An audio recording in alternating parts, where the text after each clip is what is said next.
Oy boss, nabalitaan ko na marami daw nahuhuli sa pamimingwit sa ilog. Kaya tara, samahan niyo akong mamingwit ngayong araw. At iginayak ko na nga ang aming mga baon ni Kabudang.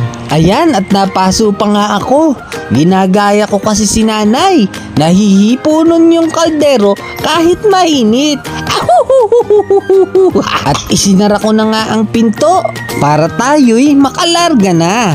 At hiniram ko na nga ang pamingwit ni Bayaw. Buaya daw ang kayang hulihin ito. Kaya kumuha na ako ng pamain. Mas maraming huli. Kaya excited na ako. Tara, pumunta na tayo sa ilog.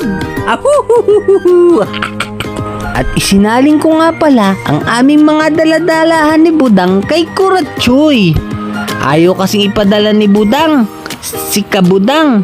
Si Budang ayaw kasi ipadala ni Budang. Ayaw kasi ipadala ni Kabudang si Budang sa ilog.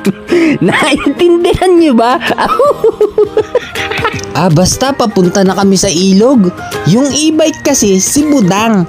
Yung may-ari kay Budang si Kabudang. Ngayon, naiintindihan nyo na kung bakit ako nalilito. Ayan, pababa na tayo ng ilog. Doon tayo pwesto sa ilalim ng tulay. Marami kasing nagpipiknik dito araw-araw, kaya hindi maiiwasan na magkaroon ng mga basura. Pero dahil sa walang tigil na pag-ulan, kaya lumaki ang ilog. Kaya siguradong napakalinis ngayon dito at masarap magpiknik. Ayan, nandito na nga tayo, kaya mag-uumpisa na tayong tumawtaw sa tubig. Nasundan tayo ng isang hator, si Tita Kaka, ang prinsesa ng mga tilapia. Alam nyo bang napakahusay mamingwit neto? At takot sa kanya ang mga pawikan.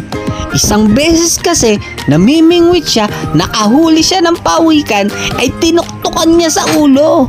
Kaya simula nun, natakot na sa kanya ang pawikan.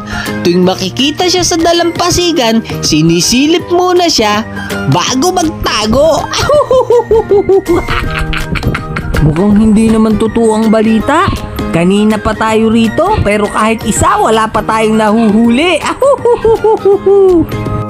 Kaya naisipan ko munang umahon at mananghalian.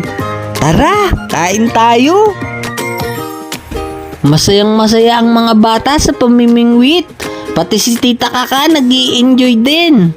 Pero masisira yata ang galing ni Tita Kaka sa pamimingwit. Kasi kahit isa, wala pa kaming nahuhuli.